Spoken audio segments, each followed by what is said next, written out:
My name is Davrielle Burrows. I am a manager by day, hustler by night. I do wedding planning, lots of entrepreneurial endeavors, and I am preacher deep down inside, apparently. Yes, it's one thing that I really love to do. I'm also a writer.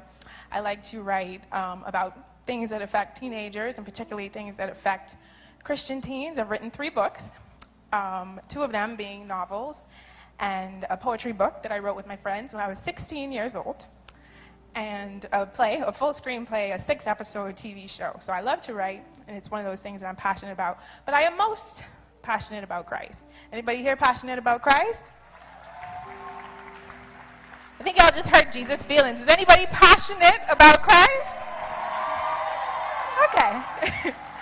Okay, that's better. Well, this really means a lot to me to be able to stand here today. I haven't missed a Youth Alive in 20 plus years. Can you believe that? Because I was here when I was 2 years old. I'm only 25. So I have been to every Youth Alive. Do you know why? Because this bald-headed gentleman right here is my father. And he brought me to every Youth Alive. So I have 20 years of Youth Alive experience. But I've never been able to do something like this. And so I'm so grateful for this opportunity. And I'm really excited to share with you. Okay, so can we put the PowerPoint up on the slide? Okay, so the topic of my message today, can you see that? Can you see it pretty well? Yes? No? Okay. Is dominating from your position of influence.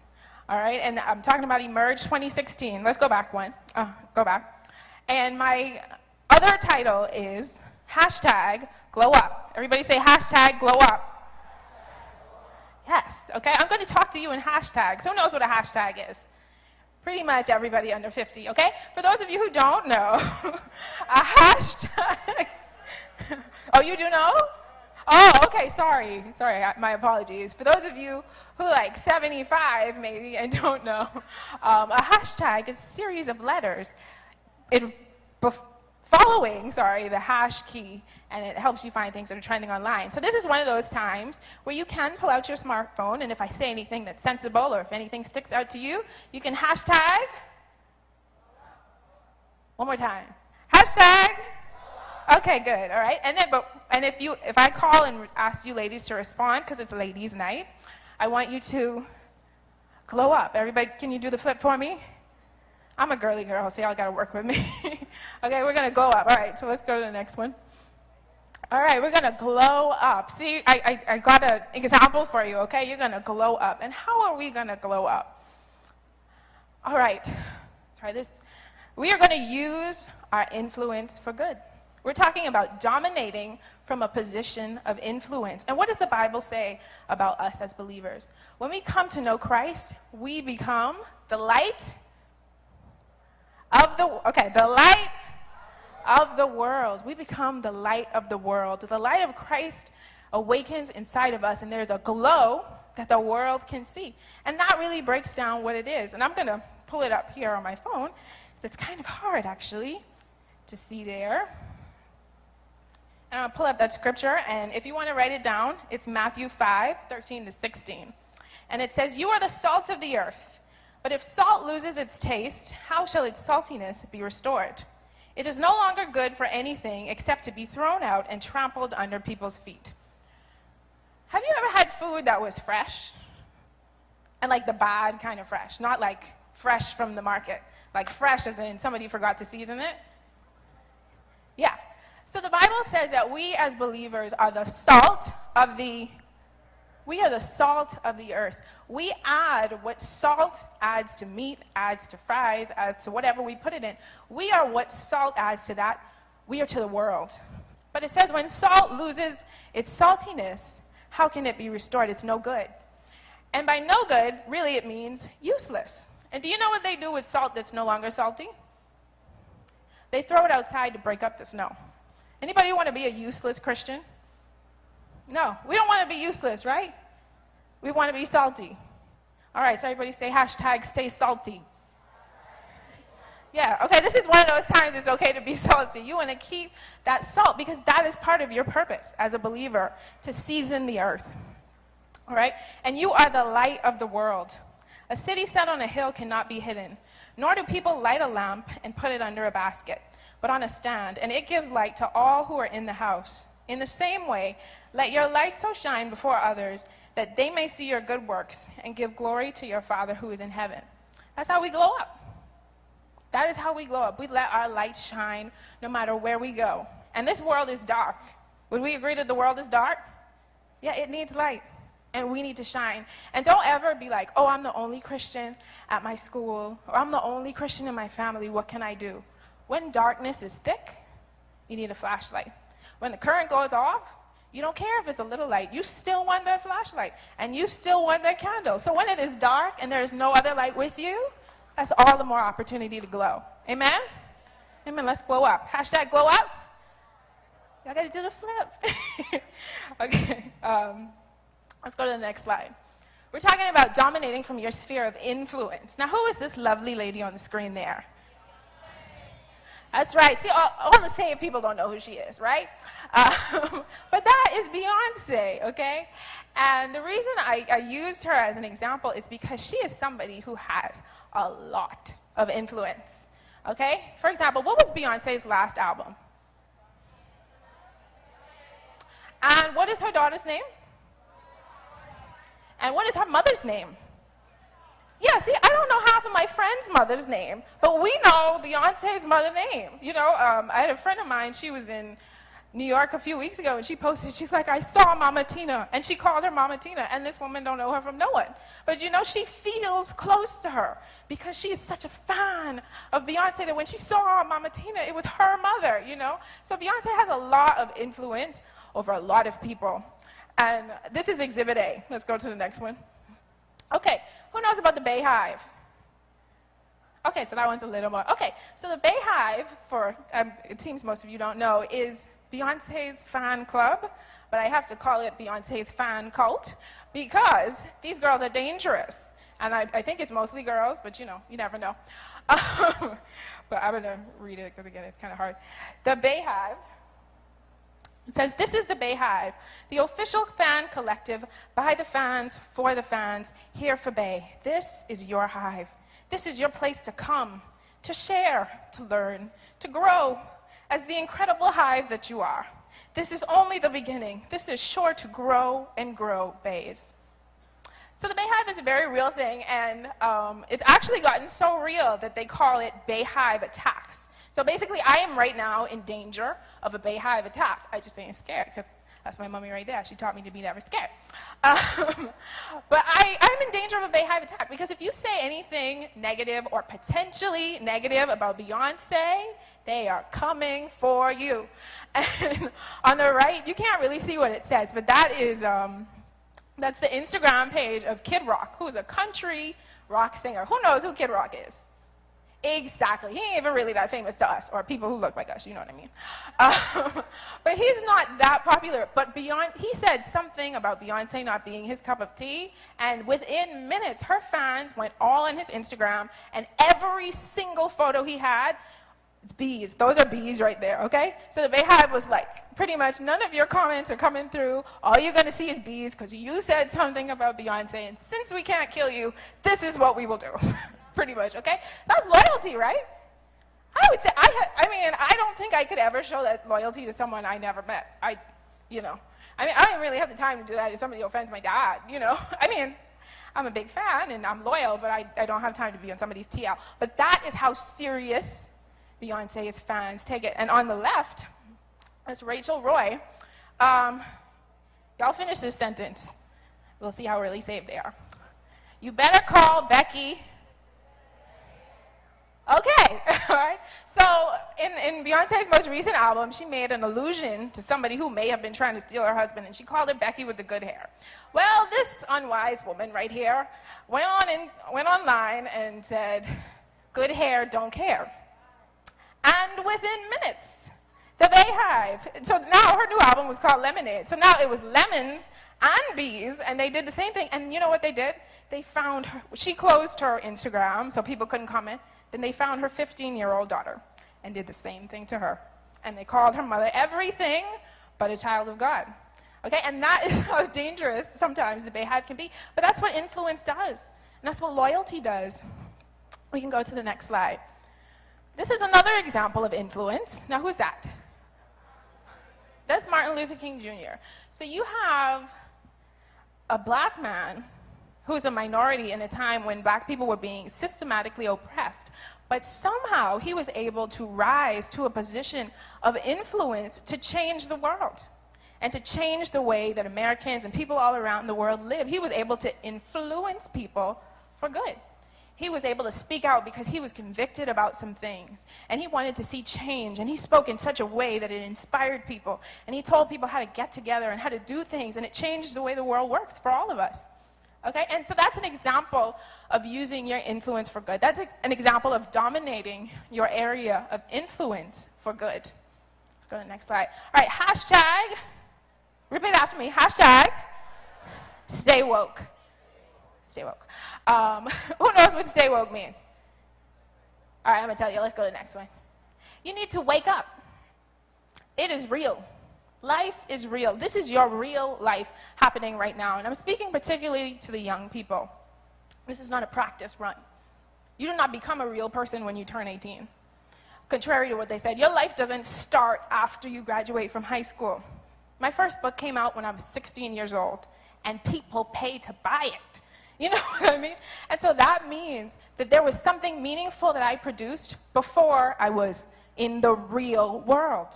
All right? I was encouraging my friends to talk about the Lord and to think about God and all of that when I was a teenager, before my real life started. You know, some people don't live to see 21. This is the real life. This is the realest your life will be right now.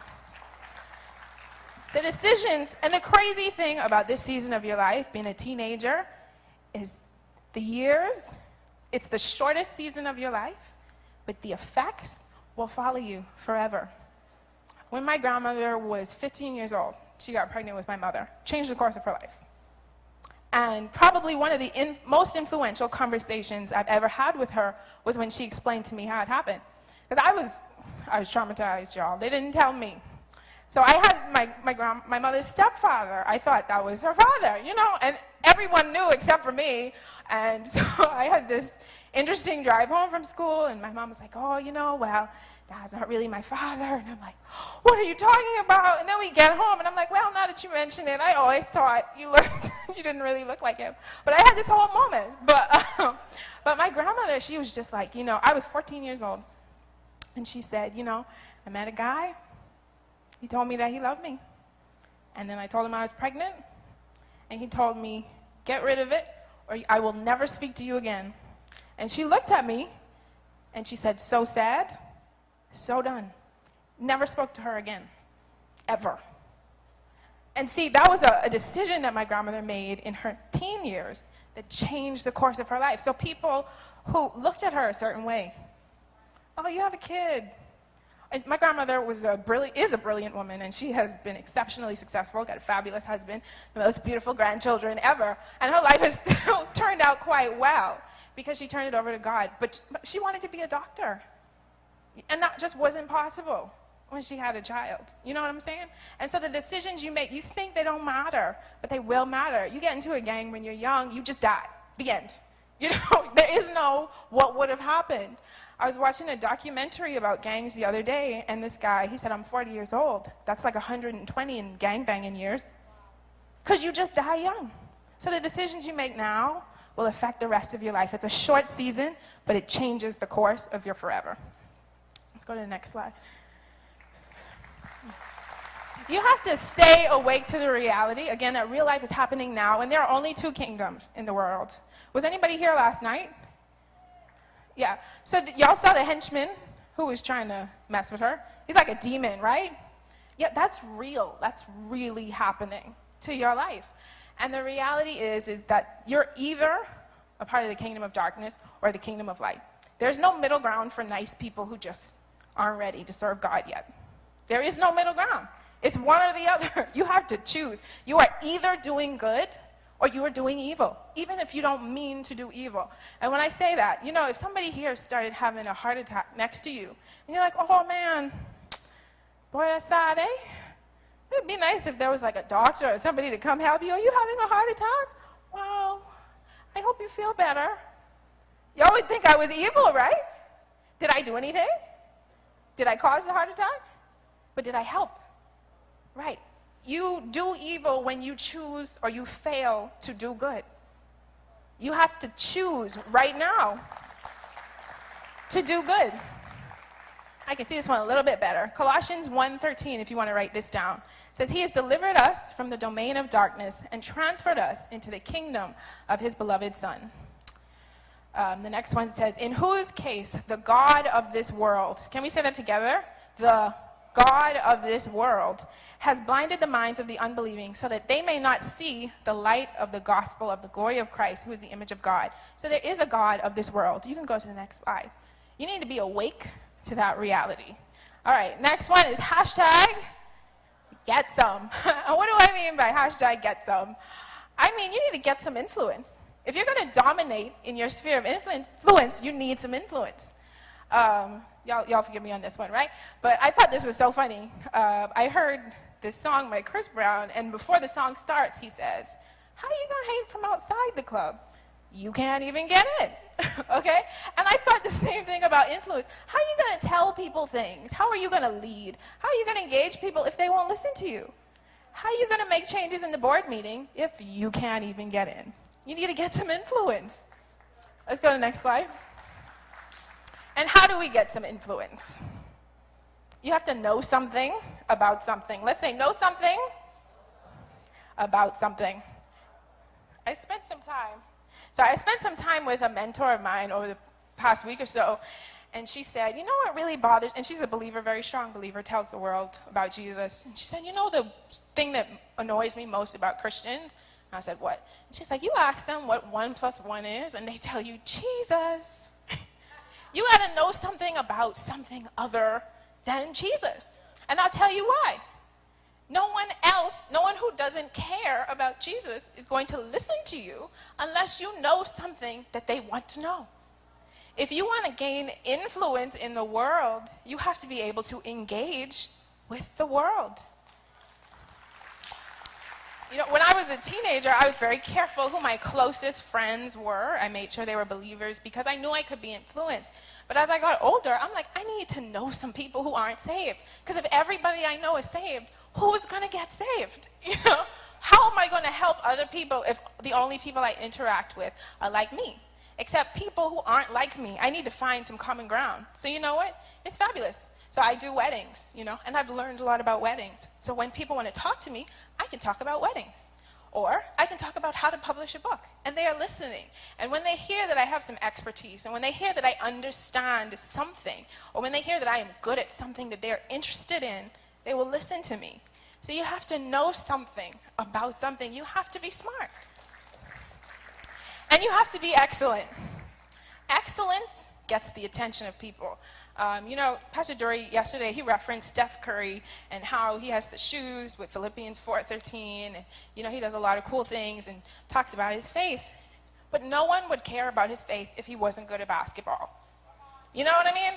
I'm just being honest with you. Nobody would listen to him if he wasn't good at basketball. Because you know what the world is interested in? Basketball. And they will listen to him because he is really good. Because they want to know, how did you get so really good? And then he says, you know, I can do all things through Christ who strengthens me. Now they're listening, but you have to get the influence. So whatever it is, God has put gifts and understanding in all of us. So you need to work on your craft. You need to learn how to be the best it is at what you do, or best there is at what you do, and then people will listen to you. And then you'll have an opportunity to tell people about Christ. All right, let's go to the next slide. Next one, sorry. Hashtag, bye, Felicia. Okay, y'all got to say that with some attitude. Bye, Felicia. Come on, 1, 2, 3. Bye, Felicia. Now, I'm not hating, and I have a friend named Felicia who's probably going to kill me for this.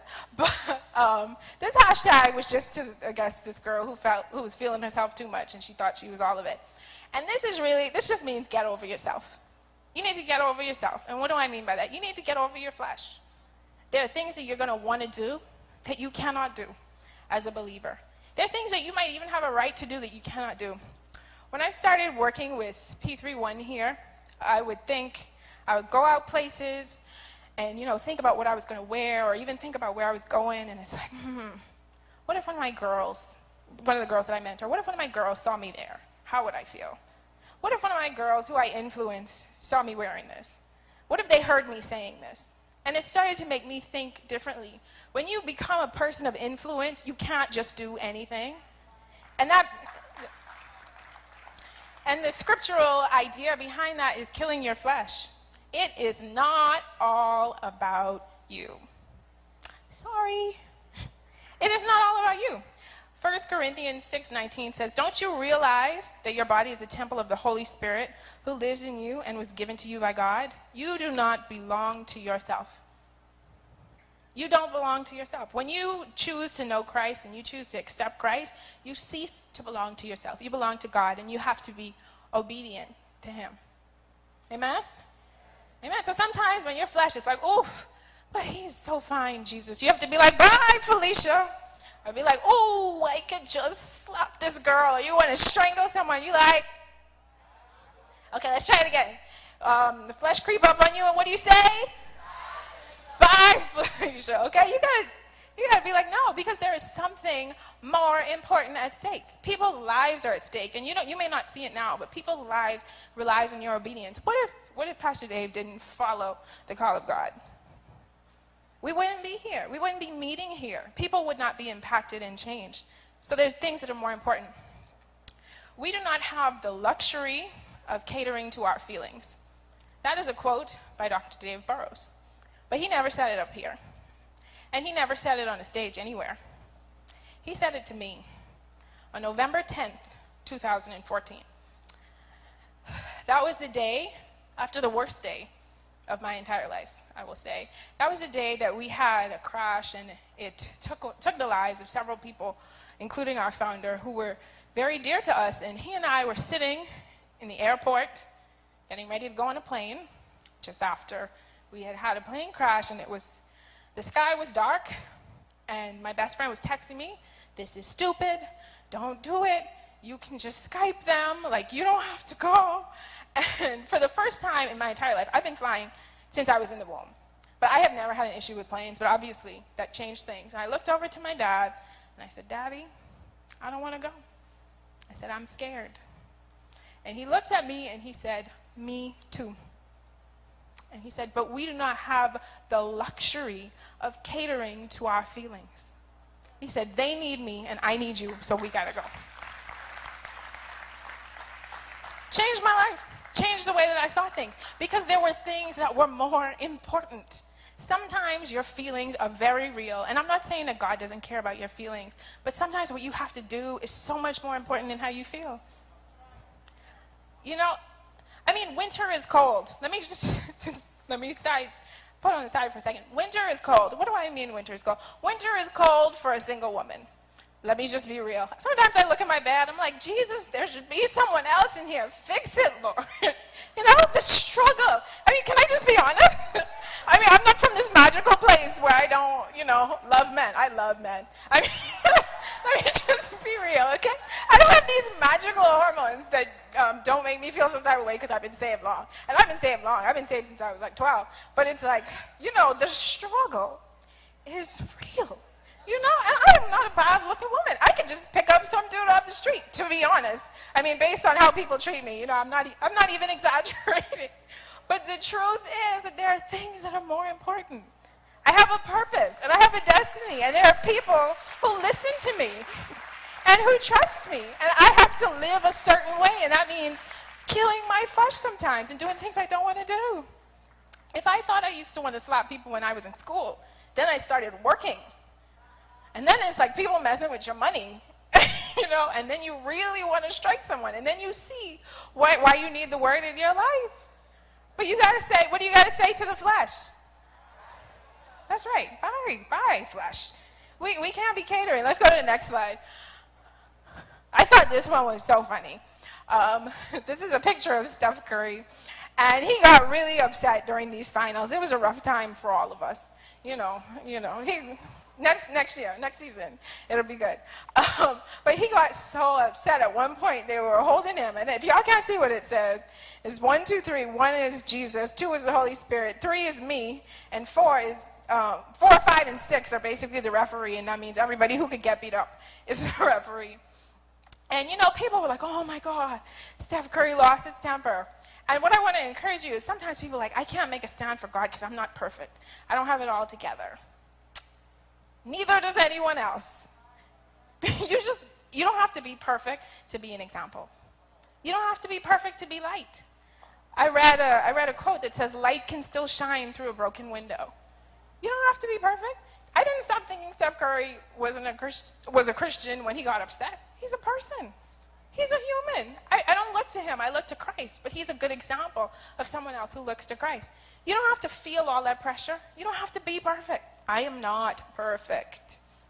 You just have to be willing. Let's go to the next slide. And this is my last point. This is the last hashtag. Everybody say boss up. Boss up. I have a friend of mine who would tell me that all the time because I've gotten into a management job and I'd be like, "Oh, this vendor is doing this, or this client is doing this." He'd be like, "Boss up. You tell them how it is." And I've got a nice little female voice, and it's hard for me, and I want to be nice, and I want everyone to get along. But he was just like, "You need to boss up and tell them how it is. You need to boss up." Let's go to the next slide. You don't have a choice about leadership, and it's not the best picture. But does anyone know who those people are in that photo? Okay, I'm going to tell you in a minute. But I'm going to tell you why it's important to boss up. The fate of the world depends on your decisions. Now, there were people I was able to encourage high school that I will never see again. And who knows who they could go on to encourage. Somebody had to witness to my dad. It's my uncle Robin Gould. And he always talks about him.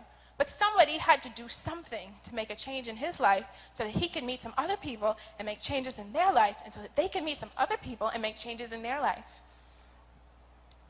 People are depending on your obedience. Ladies, this isn't for you in particular.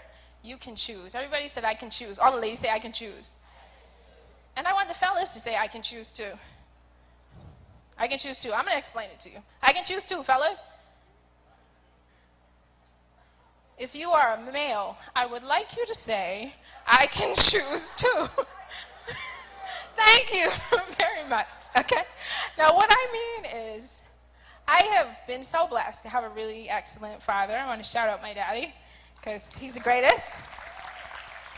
And he has really guided me and encouraged me in life, and he's probably saved me from a lot of heartache because, guys I'm dating start yelling at me. I'm like, "My daddy doesn't yell at me. I'm sorry. You're going to have to go." He's really taught me so much about life and loving myself and how I should be treated.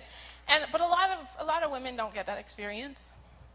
And that really breaks my heart because I know how special he is to me. And some of you may have had a dad who wasn't there, who didn't care about you, who didn't care for you. My mother told me when I was almost a grown woman, she said, "My father gave me $10 in my life." She used to walk past his house, never hailed her, pretending like he didn't know her. Her real father, not a stepfather. He was a good guy. But he treated her like she wasn't a person.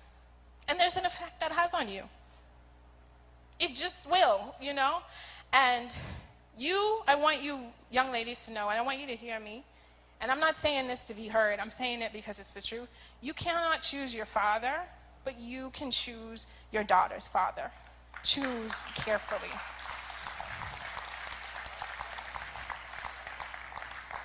If you can't see, and the only way, I had a professor, he said, if you want to know if you're in a committed relationship, ask yourself, say self, everybody say self. Am I married? If the answer is no, then you are not in a committed relationship, okay?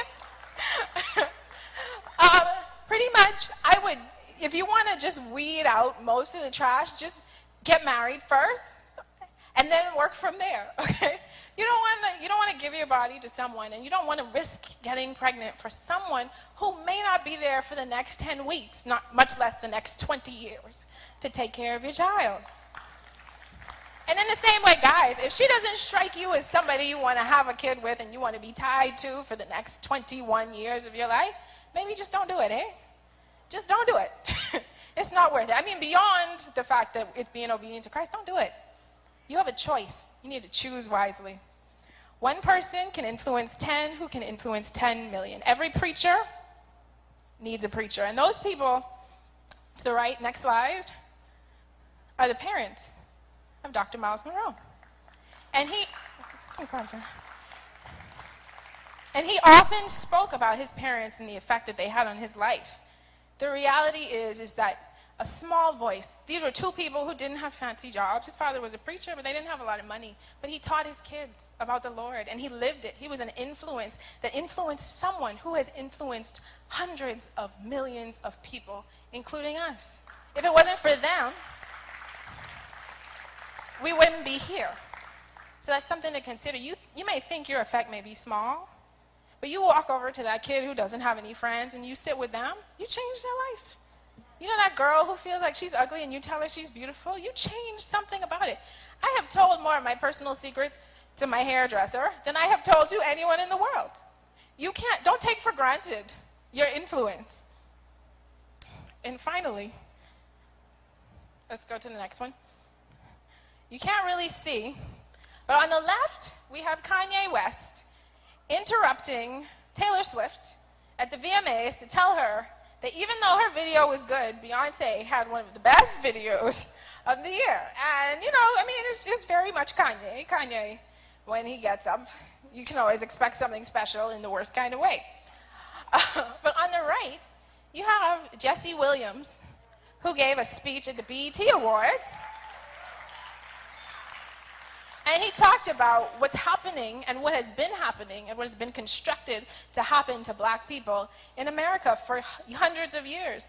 He stood up. He used his acceptance speech for his award to bring attention to things that are wrong in the world and to try to make it right. That was his moment of truth. Next slide.